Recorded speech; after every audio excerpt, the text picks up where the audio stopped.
Nosotros queremos hablar sobre el gran conflicto, la controversia entre Cristo y Satanás. Vamos al último libro de la Biblia, porque en Apocalipsis capítulo 12 encontramos cómo ese conflicto comenzó en el cielo, luego se trasladó a la tierra. Sin embargo, ese conflicto está revelado de una manera clarísima, no en el último libro de la Biblia, sino en el primer libro de la Biblia, en Génesis. Así la tierra se convirtió en el escenario de lucha entre dos poderes, entre el bien y el mal, entre Cristo y Satanás. Nosotros llegamos a ser finalmente el escenario que crea expectativa en todo el universo para ver cómo es que Dios trata al pecado y al pecador. Hoy vamos a hablar sobre ese conflicto desde el libro de Génesis. Es verdad que en Apocalipsis 12 nos habla de la batalla que hubo en el cielo, pero Génesis 3 nos habla cómo ese conflicto fue declarado una vez más aquí en la tierra. El primer libro de la Biblia es la base y el fundamento para poder entender el plan de salvación. Así como hubo un problema, Dios ya tenía la solución. Y esto me agrada. Pensar de que antes que surge el problema, Dios ya tiene la solución para el problema. Si ya existió solución para el mayor problema del universo, ¿qué te hace pensar que el problema que tú tienes no tiene solución? Cree, confía, antes que surge el problema, Dios ya tiene la solución. Bienvenido, está comenzando un capítulo más de Biblia Fácil.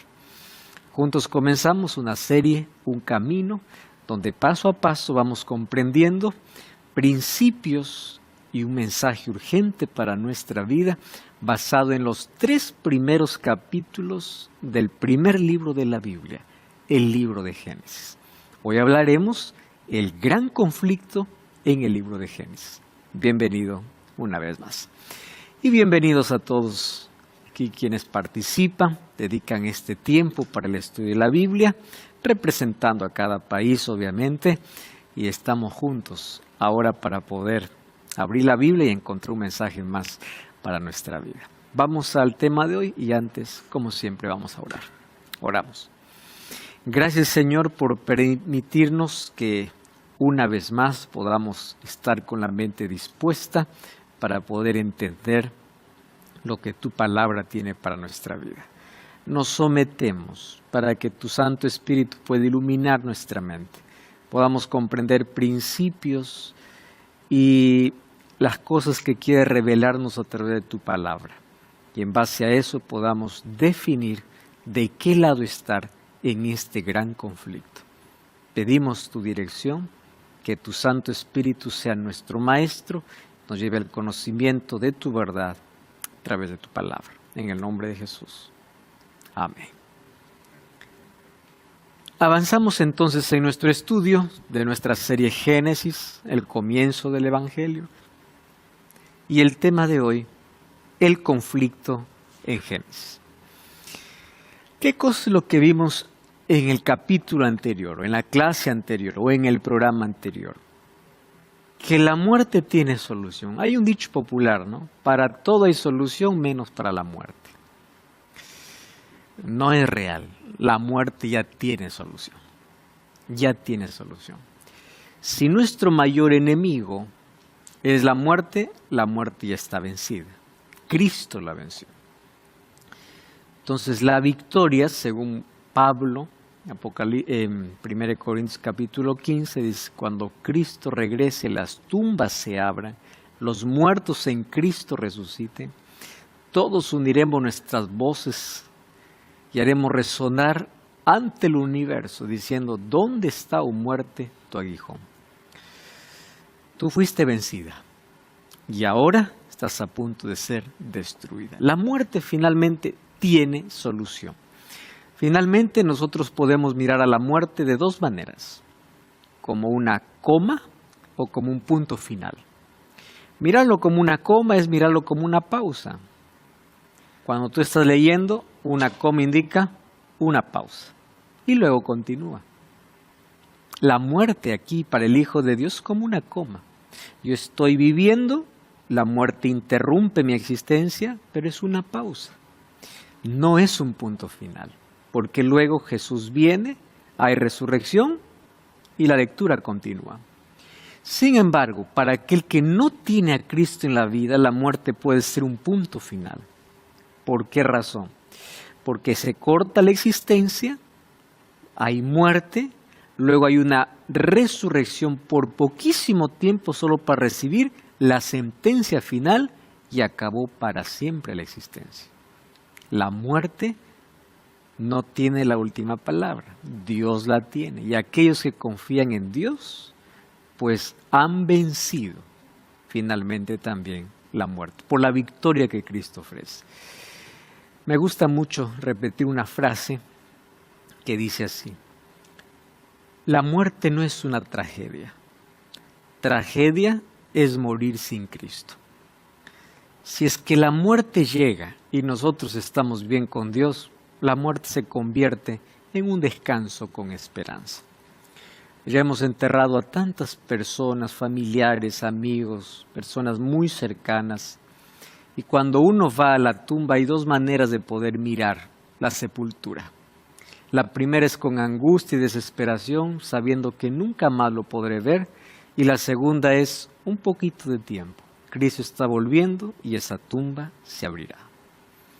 Mirar la muerte con esos ojos bajo la cruz y la resurrección y la victoria de Jesús trae en medio del dolor esperanza, porque sabemos que no es el fin de todo. Entonces la muerte tiene solución. ¿Cómo llegó la solución? Vamos a Génesis capítulo 3. ¿Saben que Génesis capítulo 3 contiene la primera profecía de la Biblia?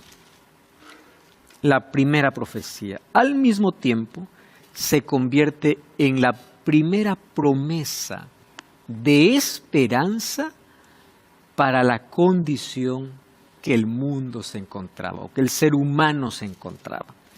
Génesis 3:15 dice así: pondré enemistad entre ti y la mujer, entre tu simiente y la simiente suya. Esta te herirá en la cabeza y tú le herirás en el calcañar. ¿A quién le dice esto Dios? Versículo 14. Y Jehová Dios dijo a la serpiente: por cuanto eso hiciste, maldita serás entre todas las bestias y los animales del campo, sobre tu pecho andarás y polvo comerás todos los días de tu vida. En primer lugar, la maldición va para el animal, pero al ir la maldición para el animal, la guerra está declarada contra quien usó ese animal. Entonces, lo que vemos en el versículo 15, no está Dios más hablando a la serpiente. Dios está hablando ¿a quién? A Satanás. ¿Y qué cosa le está diciendo? A partir de ahora declaro la guerra, una enemistad. Y esa enemistad sería entre la serpiente, Satanás, y la mujer.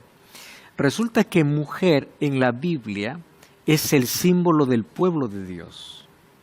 En el libro de Apocalipsis encontramos que la mujer es atacada por Satanás y la mujer es llevada al desierto, haciendo la referencia de que esa mujer es el pueblo de Dios. En la Biblia encontramos la imagen de que el pueblo de Dios es como una novia que se prepara para el encuentro con el marido. El libro de Efesios dice: ama a tu esposa como Cristo ama a la iglesia. Entonces la referencia de mujer hace una mención especial a una simiente específica, al pueblo que traería la existencia al Mesías.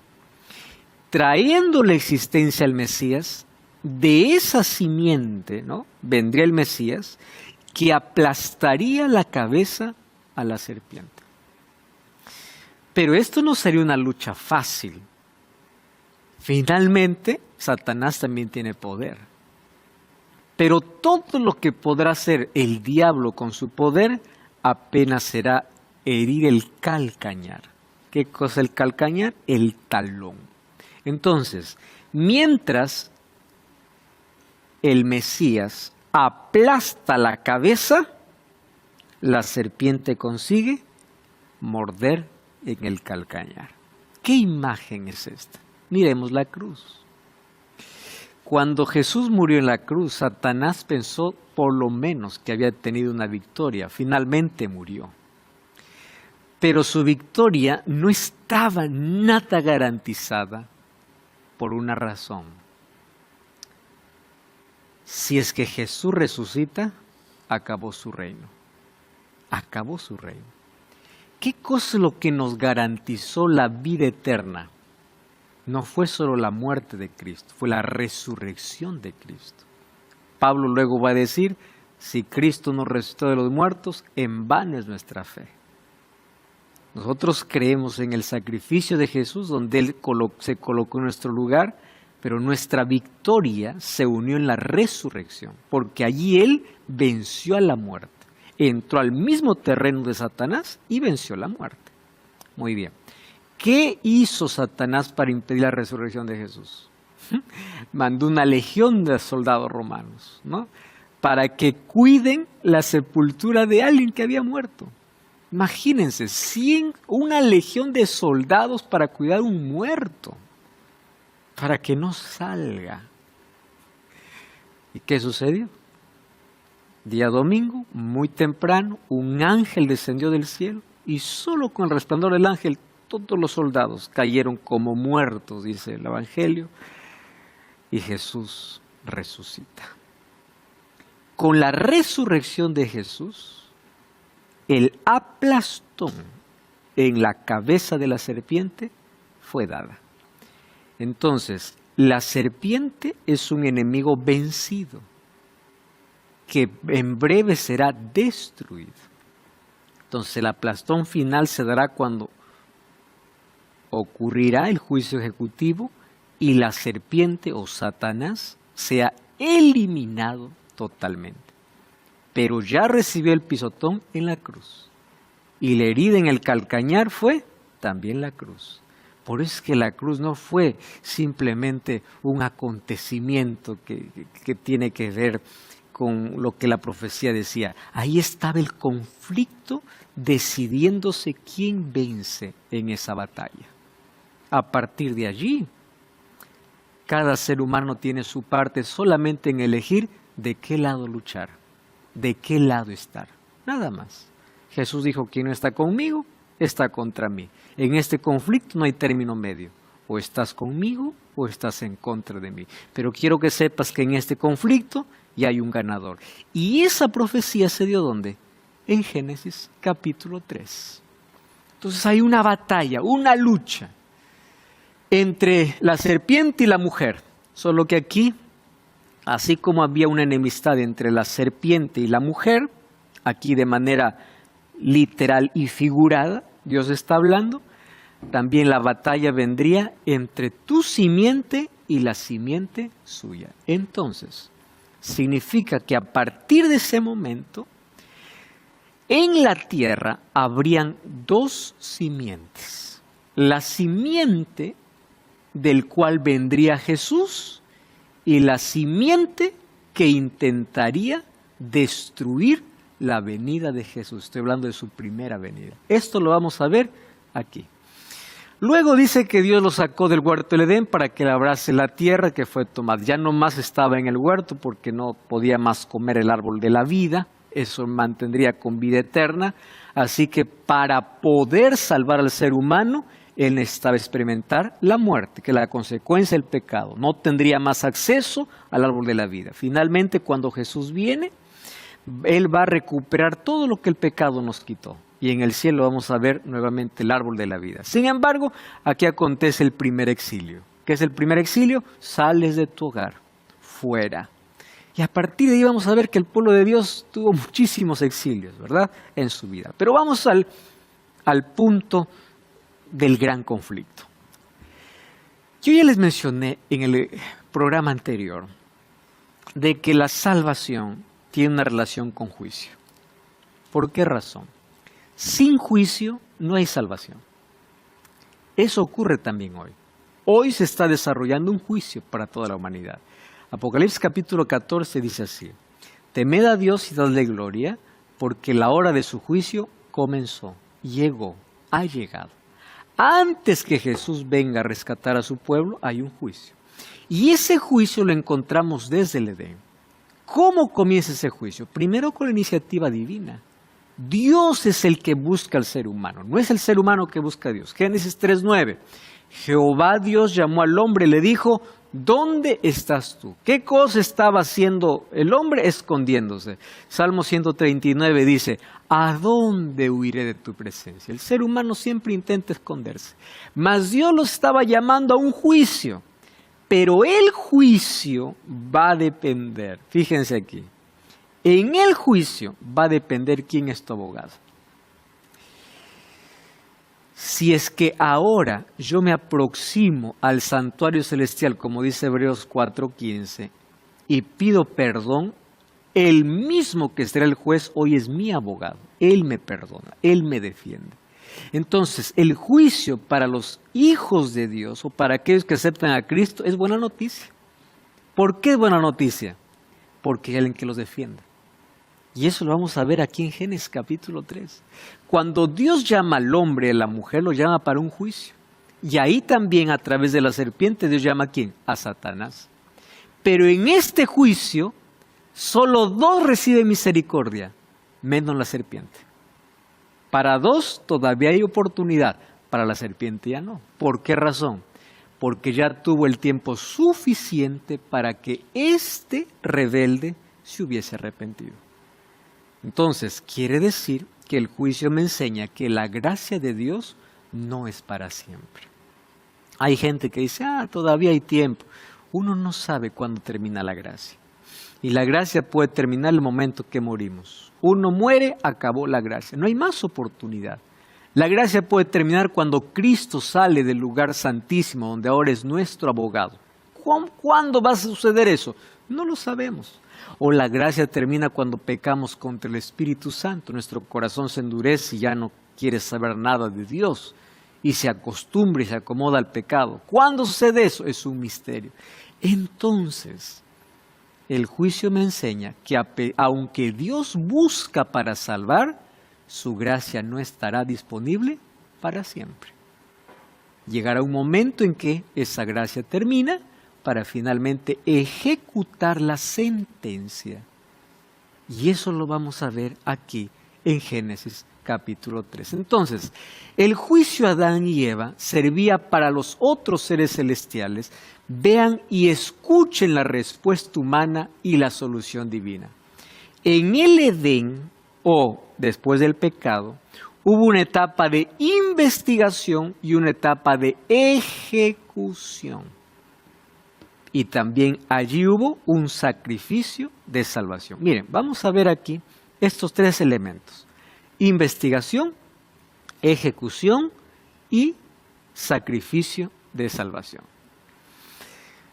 Uno se pregunta, ¿qué necesidad había de que Dios pueda llamar: Adán, ¿dónde estás? Si él sabía dónde estaba. El problema no era que Dios sabía o no sabía. El problema era que todos los seres celestiales necesitaban entender cómo Dios trata al pecador y al pecado. El juicio siempre será para vindicar el carácter de Dios.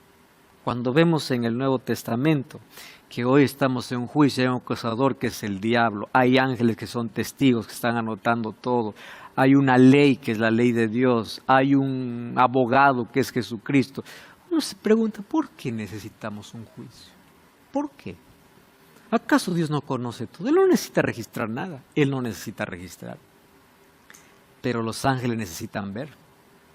Los otros seres celestiales que no cayeron en pecado necesitan ver cómo Dios trata con justicia. Por eso es que hay una etapa del juicio, que es la segunda etapa que se dará en el cielo.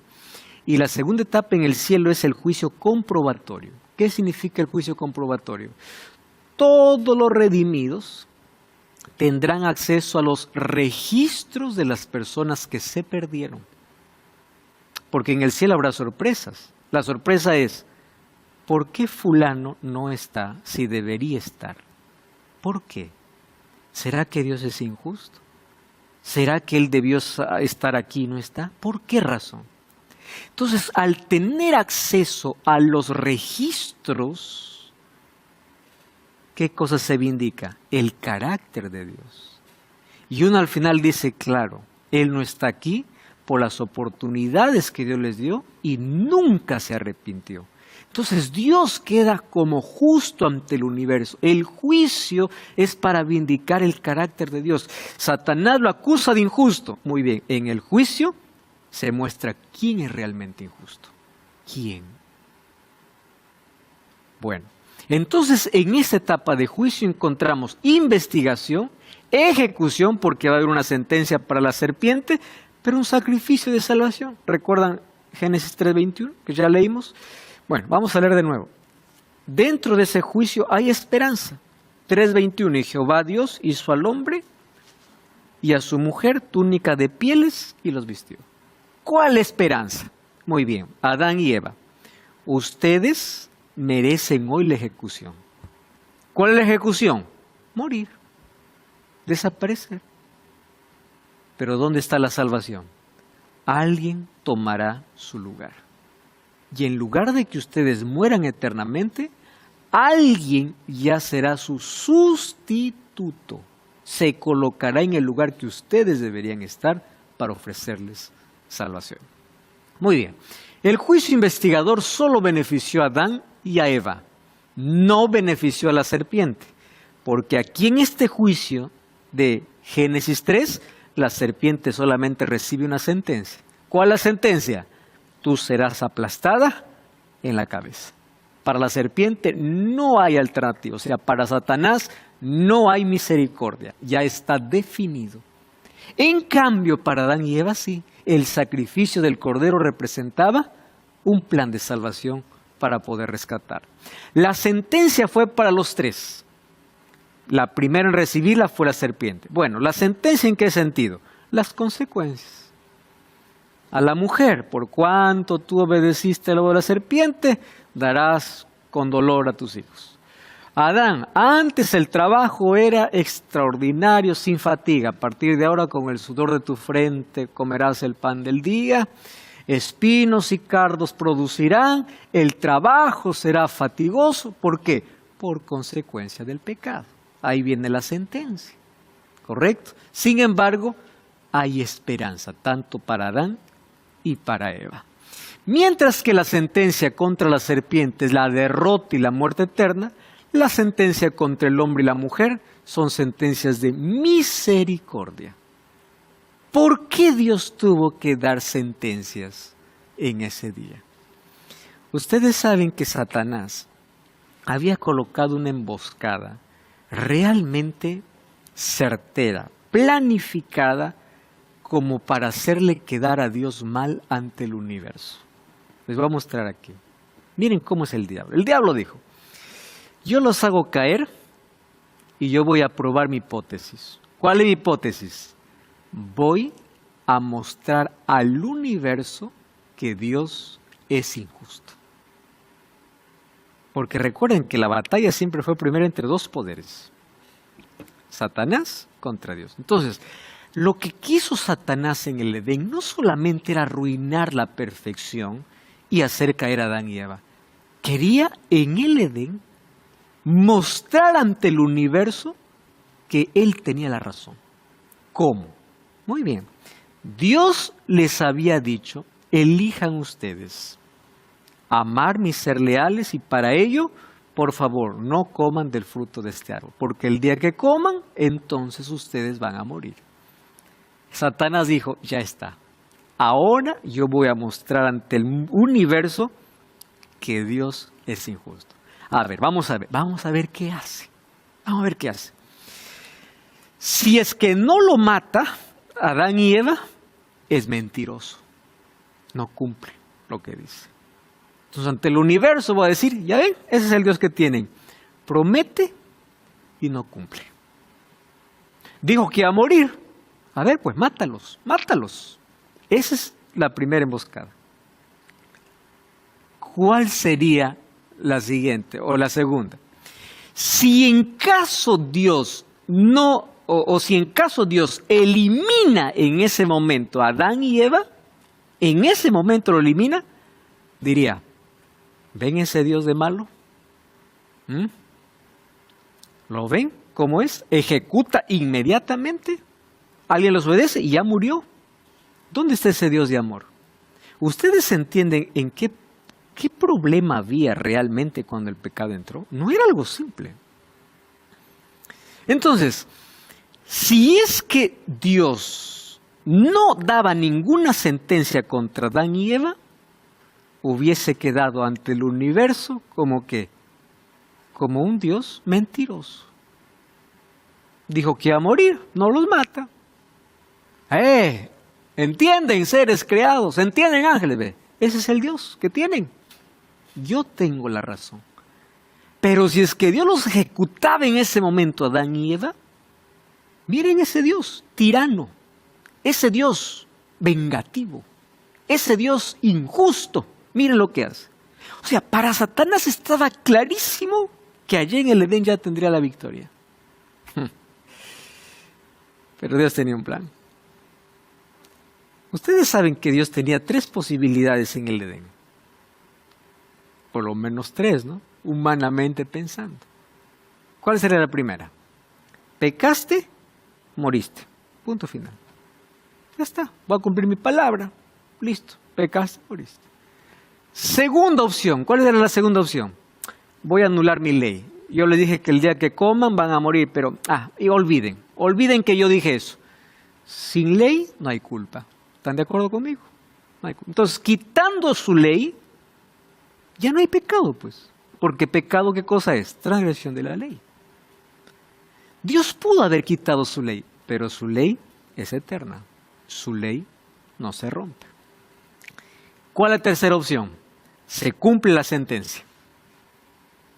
Pero la sentencia, en lugar de caer sobre el pecador, cae sobre mí. Entonces, Dios, ¿cómo se muestra tratando el pecado al comienzo? Como un Dios justo, como un Dios que cumple, como que la sentencia de Dios se ejecuta, pero ¿dónde se muestra su amor? En lugar de que la copa de ira lo bebe el pecador, ¿quién lo bebe? El Hijo de Dios. ¿Ustedes recuerdan cuando Jesús estaba en el Getsemaní? ¿Cuál era su oración? Padre, si es posible, pase de mí esta copa. Pero no sea tu voluntad, no sea mi voluntad, sino sea tu voluntad. Muy bien. ¿Cuál era esa copa de ira? ¿Cuál? La sentencia, la ira de Dios sobre Jesucristo. Jesús no tenía miedo a la cruz. Como ser humano, obviamente, él se angustiaba, él sabía el sufrimiento que iba a pasar. Pero la copa de ira no era la cruz. La copa de ira era la separación que experimentaría en la cruz por causa del pecado. Porque Él cargaría la culpa de toda la humanidad y la ira de Dios se derramaría sobre Jesús. Jesús en la cruz experimentó no la primera muerte, sino la muerte eterna. ¿Recuerdan lo que Jesús dijo en la cruz? Dios mío, ¿por qué me he desamparado? ¿Qué cosa es lo que sintió Cristo en la cruz? La separación completa de la deidad. Porque la culpa que él cargaba, que él asumía, lo hizo sentir tan distante. Entonces Jesús en la cruz bebió la copa de ira. ¿Por qué? ¿Para qué? Para que todo pecador que acepta a Jesús no beba más la copa de ira. Abran sus Biblias. Juan capítulo 3, versículo 36. Juan capítulo 3. Cuando abrimos Juan 3, siempre hablamos de porque de tal manera amó Dios al mundo, que dio a su Hijo unigénito, ¿no? Eso está en el versículo 16. Juan 3:16, ¿qué dice? Porque de tal manera amó Dios al mundo, que dio a su Hijo unigénito, para que todo aquel que en él cree no se pierda, mas tenga vida eterna. En ese mismo capítulo, el verso 36, ¿qué cosa dice? El que cree en el Hijo tiene vida eterna. Pero el que rehúsa creer en el Hijo no verá la vida, sino, ¿qué cosa? La ira de Dios está sobre él. ¿Qué significa eso? Si yo no acepto a Jesús, yo pagaré en mi propia vida la copa de ira. La ira que se derramó sobre Cristo, ahora será derramada sobre mi vida, porque yo desprecio a aquel que asumió mi lugar, aquel que me sustituyó. ¿Y qué cosa es la copa de ira? La muerte eterna. Dios preparó un plan para salvar a la humanidad de la muerte eterna. A la verdad, el plan ya estaba diseñado. Ahora, ¿cómo fue ese plan? Yo te invito para que tú puedas solicitar la revista Esperanza, el origen de todo. Vas a encontrar muchas respuestas a la luz de la Biblia. Envíanos un mensaje de texto a este número de WhatsApp. Más 5512 9810 1460. Te repito una vez más. Más 5512 9810 1460. Es totalmente gratis y puedes solicitar ahora mismo este material que te va a ayudar a comprender mucho mejor cómo fue el origen de todo, incluyendo obviamente la entrada del pecado. Tengo aquí una pregunta. Pastor, ¿cómo se sabe que sí existió Adán y Eva y un Edén si los que escribieron la Biblia no estaban en ese momento? ¿Cómo lo supieron? La misma respuesta, ¿cómo sé que Dios creó el mundo en 7 días si nadie estaba allá? ¿Cuál es la respuesta? Fe. ¿Quién recibió esta revelación? Moisés. ¿Dónde? En el desierto. Pero fíjate una cosa. Adán y Eva contaron para todas sus generaciones futuras su propia experiencia. ¿Cómo es que llegó la transmisión de la historia, de qué cosa ocurrió en el Edén? ¿Cuántos años vivió Adán? 930 años. Y en 930 años, él vio muchas generaciones. ¿Cuál era la historia que contaba? Su experiencia vivida. Mi padre viajó hace poco a un país y en ese país le decían eso, ¿verdad? O sea, tratan de decir que la Biblia, al ser escrita por seres humanos como nosotros, no tiene un fundamento divino, o sea, puede que solo se lo inventaron. Y eso es lo que marcan mucho, ¿verdad? Pero sí, ¿cómo vamos a saber que eso fue cierto? Entonces me recordé de eso y que es una duda, como tú lo dices, muy recurrente. Y esa experiencia va a ir de manera oral. Y luego Dios le va a revelar más detalles, como el capítulo de Génesis, ¿a quién? A Moisés.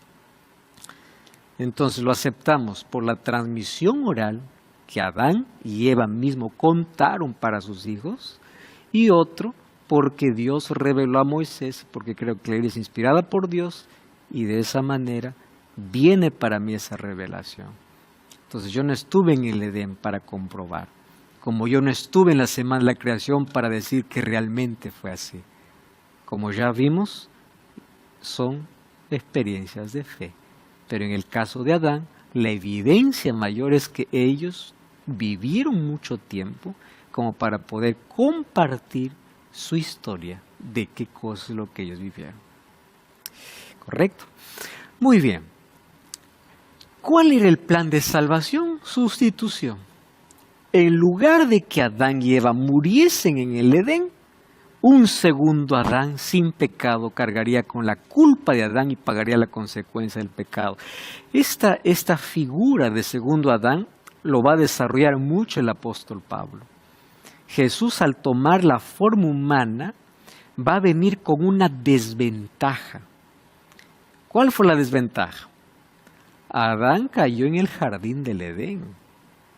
Allá fue tentado. Jesús fue tentado en el desierto. Adán y Eva estaban llenos del estómago. Jesús estaba con 40 días con hambre.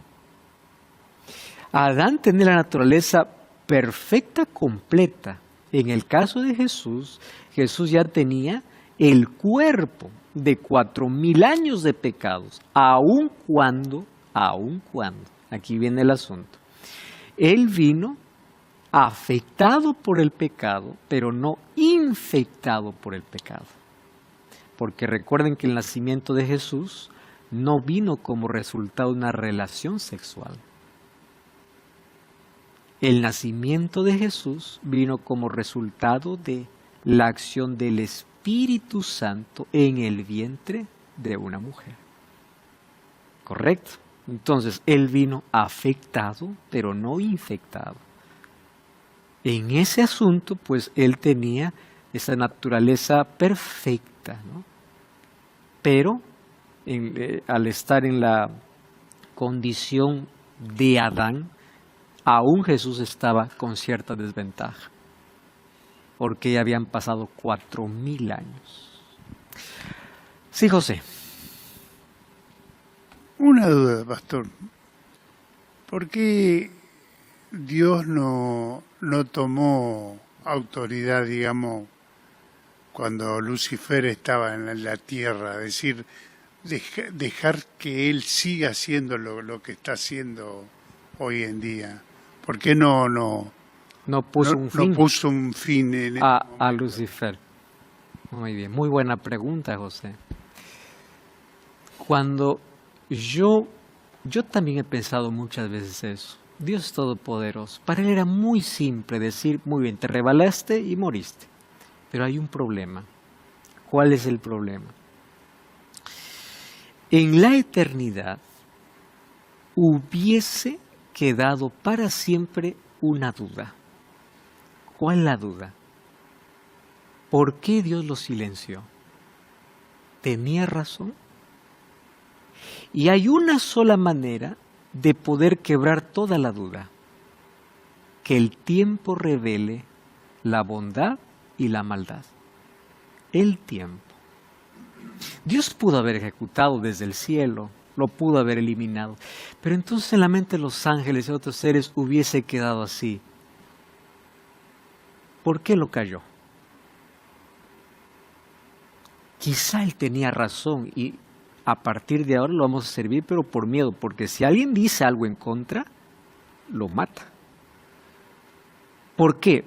Porque Él dice que es injusto, pero no lo dejó demostrar.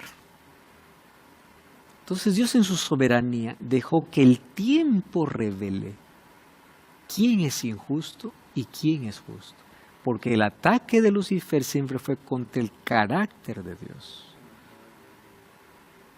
Entonces, por eso es que hoy el juicio. ¿Por qué es necesario? Para vindicar el carácter de Dios. ¿Correcto? Muy bien. Sí, José. Digamos, vendría a ser que Lucifer quiere difamar todo la buena bondad de Dios. Totalmente, totalmente. Entonces, él desde un comienzo desfiguró el carácter de Dios para todos los seres celestiales. Por eso es que cuando el pecado entró en la tierra, el universo estaba a la expectativa de cómo Dios trataría. ¿O realmente Satanás tenía razón al declararlo injusto? Porque ahora vamos a ver cómo es su justicia. ¿Qué es lo que hace en esa situación? ¿O miente y es el mentiroso del universo? ¿O cumple su sentencia y es un Dios tirano? ¿O qué hace? Y Dios, ahí está el plan. Cumple su palabra, cumple la sentencia, pero muestra amor. ¿Cómo muestra amor? Lo que tú deberías pasar, yo lo voy a asumir. Y allí queda demostrado ante el universo que Dios no es injusto ni tirano. Él es amor. Él es amor. Muy bien, ese es el principio de sustitución, Él colocándose en mi lugar. Dios promete al universo que el mal y su instigador llegaría a su fin y el universo volverá a ser como al principio a través de la promesa de Génesis 3:15. Yo aquí quiero mostrarles un asunto interesante. Génesis 4:25. Ustedes ya vieron que Adán y Eva tuvieron, a la verdad, no tuvieron 3 hijos. Dicen que tuvieron muchos hijos e hijas, pero de 3 se menciona: Caín, Abel y Set. ¿Verdad? Muy bien. ¿Qué sucede? Conoció de nuevo Adán a su mujer, la cual dio a luz su hijo y lo llamó su nombre Set, porque dijo ella, me ha sustituido otro hijo en lugar de Abel, a quien mató Caín. Miren, si nosotros entendemos esto, ustedes van a entender la guerra como hoy se vive día a día en nuestra vida. Pero vamos a entender desde la promesa. Dios colocó enemistad y dijo, muy bien, a partir de ahora, desde aquí, de esta simiente, nacerá el que te aplastará la cabeza. La guerra está declarada. Muy bien. ¿Qué cosa es lo que sucede? En Génesis 3:15 está ilustrado en la vida de los tres hijos de Adán y Eva. ¿Cómo se ilustra? Uno representa la descendencia de la serpiente. ¿Quién? Caín. Y los dos representan al Mesías. ¿Por qué? El primero, Abel, anunciando su muerte, y Set, anunciando su victoria. ¿De dónde nacen esos tres hijos? De la misma mujer. De Eva. Pero a partir de allí, nosotros vamos a ver una lucha entre simientes. ¿Qué significa simiente? Semilla. Dos poderes luchando desde la primera pareja. Uno representando a la simiente del diablo y la otra representando a la simiente de Cristo. Muy bien. Entonces, aquí el primer hijo representaría a la simiente del enemigo y los dos al Mesías. Abel representando su muerte y Set representando su victoria. Nosotros aquí entendemos que en Génesis ustedes van a ver que hay 50 capítulos, ¿verdad? Pero ustedes saben que la Biblia no fue escrita en capítulos. Los capítulos fueron añadidos muchos años después. La Biblia fue escrita en secciones. Y aquí les voy a mostrar un asunto interesante. ¿Ustedes sabían que Génesis tiene 10 secciones? No capítulos, secciones. Para Moisés, cuando escribe Génesis, a él no le interesa la historia dividir por capítulos, sino por secciones. Y cada sección es la lucha de simientes. Acompáñenme. Cada sección comienza con la palabra Eliot Toledot. Todo comienzo de sección comienza con esas palabras de hebreas, ¿no? Eliot Toledot. Bueno, con excepción de Bereshit, que es el principio, capítulo 1. A partir del capítulo 2, Eliot Toledot, historia de Adán y Eva. Eliot Toledot, historia de Adán y la descendencia de Set. Eliot Toledot, historia de Noé, simiente. Eliot Toledot, historia de los hijos de Noé, otra vez, simiente. Eliot Toledot, historia de Sem. Eliot Toledot, historia de Taré y Abraham, otra vez, simientes. Eliot Toledot, historia de Ismael. Luego, historia de Isaac. ¿Qué cosas están hablando aquí? Simientes. Una simiente que traía el Mesías y la otra simiente representando al enemigo de Dios. La historia de Saúl y la historia de Jacob. Si ustedes se dan cuenta, todos estos son hijos de los mismos padres. Pero ¿qué cosa van a representar? Dos simientes distintas. De una de esas simientes vendría el Mesías. En Génesis 22:18, cuando Dios le dice a Abraham, en tu simiente serán benditas todas las naciones, en tu simiente. Por cuanto obedeciste a mí. ¿Cómo se caracterizaba la simiente de quién vendría el Mesías? Obedecer la voz de Dios. ¿Y cómo se caracterizaba la simiente que estaría en contra del Mesías? ¿Recuerdan a Caín? ¿Qué cosa hizo? Desobedeció lo que Dios hizo. A partir de allí vienen las dos simientes. Muy bien. Gálatas 3:16 dice, ahora bien, a Abraham fueron hechas las promesas y a su simiente no dice, y a las simientes, ojo, no dice a las simientes como si hablase de muchos, sino de uno, a tu simiente. ¿Cuál es esa simiente? Es Cristo. Entonces solamente habría dos pueblos. Ahora vemos 40,000 denominaciones religiosas dentro del cristianismo. Para Dios existe así. Ovejas, cabritos, prudentes, insensatas. El pueblo de Dios y el que no es pueblo de Dios. Simiente de Caín, simiente de Abel. No existen miles, 2 simientes, 2 pueblos. Vayan a la Biblia, no existen más. 2 simientes desde un comienzo. ¿Por qué? Entre estas simientes habría ¿qué cosa? La lucha, el conflicto. Entonces, cada ser humano elige de qué lado estar, de qué simiente ser. La diferencia solamente es, o escuchas la voz de Dios, o desobedeces la voz de Dios. Y ya te ubicas en una simiente. No hay término medio en este conflicto. Está definido completamente. Y si ustedes se dan cuenta, las esposas de los patriarcas deseaban dar a luz un hijo varón, ya sea para ser madre del Mesías, que las devolvería al Edén, o para continuar la descendencia que conduciría al Mesías. ¿Cuál era el único pedido de una mujer en el Antiguo Testamento? Señor, dame un hijo varón. Lean 1 Samuel 1, Ana, en el templo. Señor, dame un hijo varón. Las mujeres querían un hijo varón. ¿Por qué? Todas querían ser la mamá del Mesías. Porque sabían que de esa simiente, ¿quién vendría? El Mesías. Bueno, si no soy la mamá del Mesías, por lo menos la que a través de mí va a venir el Mesías después. Luego vemos en Mateo capítulo 1, en la genealogía de Jesús, encontramos hasta gente pagana. Encontramos Ruth, la moabita, Rahab, la ramera, que formaron parte de aquella simiente porque creyeron y obedecieron la voz de Dios. Es impresionante la lucha entre esos 2 simientes. Si ustedes se dan cuenta, todas eran estériles. Sara, estéril. Rebeca, estéril. Raquel, estéril. Era un obstáculo continuo para que la simiente venga. ¿Por qué Satanás siempre quiso destruir al pueblo de Dios? Para impedir el nacimiento de Jesús. ¿Por qué los llevaba siempre la apostasía? Ya, que se los lleve a Babilonia, ya, que sean destruidos, ya, acabemos con ese pueblo. El miedo no era el pueblo, el miedo era que a través de ese pueblo, ¿quién vendría? El Mesías. Cuando Herodes se enteró, ha nacido bajo la estrella de Belén un rey. ¿Quién es? ¿Quién es? ¿Quién estaba detrás diciendo manda matar a todos los niños de 2 años abajo? Satanás. ¿Por qué?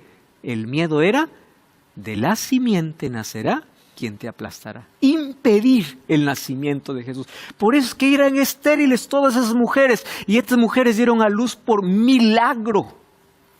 Todos esos niños antepasados de Cristo nacieron por milagro. Dios intervino para que ellos pudieran nacer.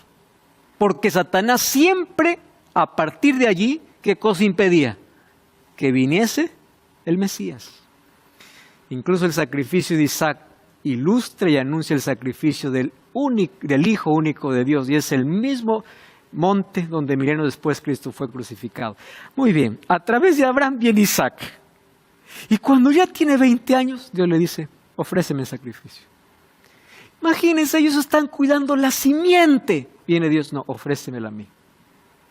Una ilustración de lo que Jesús, o lo que iba a hacerse con Jesús, milenios después. ¿En qué monte Dios le pidió a Abraham que sacrifique a Isaac? Moría. ¿Ustedes saben qué se levantó en el monte Moria? El templo de Jerusalén. ¿Y ustedes saben dónde Jesús fue crucificado? Cerca del templo. En el mismo monte donde Dios pidió a Abraham sacrificar a su hijo. Porque en el Antiguo Testamento, entre esa lucha de simientes, encontramos una ilustración de lo que Jesús haría tiempo después, a favor de la humanidad. Por eso cuando Mateo se escribe el Evangelio, el primer Evangelio, comienza así: libro de la genealogía de Jesucristo, hijo de David, hijo de Abraham. ¿Qué cosa está hablando aquí? Simientes. De la simiente de Abraham, del linaje de David. Porque ¿cuál era la profecía? Que vendría de la simiente de Abraham y del linaje de David. Y Mateo desde su primer versículo dice, quiero que entiendan que llegó aquel que fue prometido en Génesis 3:15. Todo esto aconteció para que se cumpliese lo dicho por el Señor, por el profeta, cuando dijo: he aquí una virgen concebirá y dará a luz un hijo y llamará su nombre Emmanuel, que traducido es Dios con nosotros. En Mateo capítulo 1 también dice eso. Ese Emmanuel llegó a través de la simiente. Mateo continúa con una genealogía de 21 personas, concluyendo con el acontecimiento, el nacimiento de Jesús, nacido de mujer. ¿Recuerdan la batalla? Pondré entre ti y la mujer. Muy bien. Nacimiento, nacido de mujer, porque en él se cumple la promesa que será Dios y hombre a la vez, engendrado por Dios y nacido de mujer. Y eso no termina allí.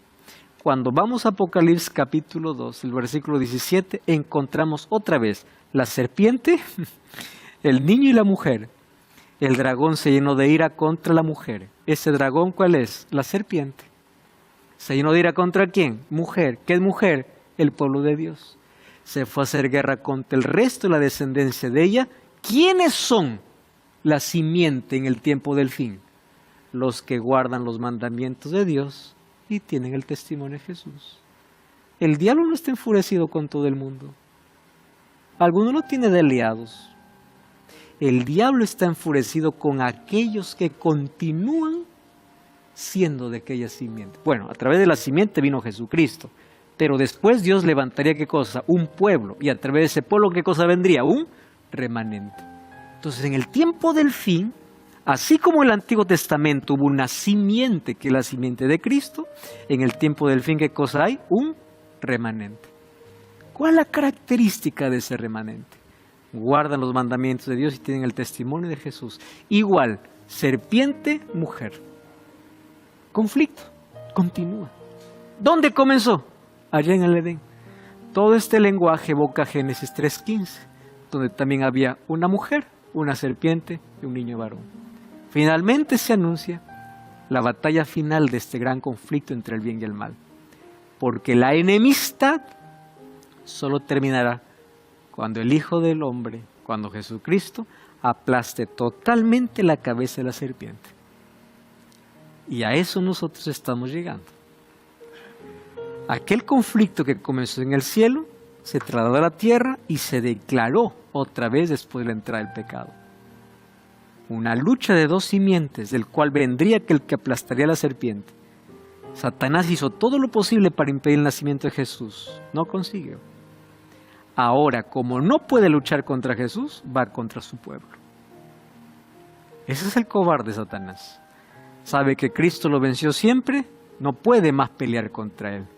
Entonces va a atacar al pueblo de Dios.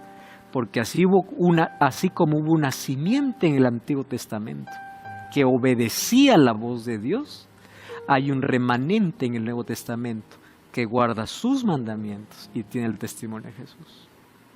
La pregunta es simple: ¿perteneces a ese remanente?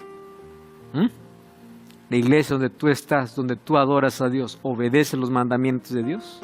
¿Guarda los mandamientos de Dios o no? ¿O qué mandamiento le falta guardar? ¿Ya te diste cuenta la importancia de poder conocer esto? Entonces, yo quiero invitarte hoy a colocarte de parte de Dios. Colócate de parte de Dios. Porque en este conflicto todos tenemos parte y cada uno decide de qué lado estar. Guarda los mandamientos de Dios. Esa es la característica del remanente en el tiempo del fin. En este conflicto hay un vencedor, mas tú decides de qué lado estar. En este gran conflicto ya existe un vencedor y el vencedor es Cristo y todo aquel que decide formar parte de su pueblo. Apocalipsis 12:11 dice así: ellos han vencido por medio de la sangre del Cordero y de la palabra del testimonio de ellos. Nuestra victoria no depende de nuestra capacidad, depende de lo que Jesús hizo en nuestro favor. Es la razón por la cual todos los días en este conflicto necesitamos tomar posición de qué lado estar. El que no está conmigo, contra mí está, dice Jesús. Y todos los seres humanos día a día tomamos decisiones para estar siempre de un lado. Si todavía no has entregado tu vida a Jesús, ten la certeza de que estás luchando del lado equivocado. Mas hoy tú puedes cambiar radicalmente tu historia. Entrégate a Jesús, vive para Jesús, comienza una nueva vida con Él. ¿Podemos orar? Gracias, Señor, por tu palabra y que en ella nos muestras la victoria que tú nos das y de qué lado podemos estar. Ayúdanos para que nuestras decisiones nos lleven a abrazar a nuestro Salvador, que por tu sangre podamos ser un vencedor. En el nombre de Jesús. Amén. Dios te bendiga. Te invito como siempre a buscar una iglesia adventista el séptimo día para continuar entendiendo el plan que Dios tiene para tu vida. Hasta la próxima.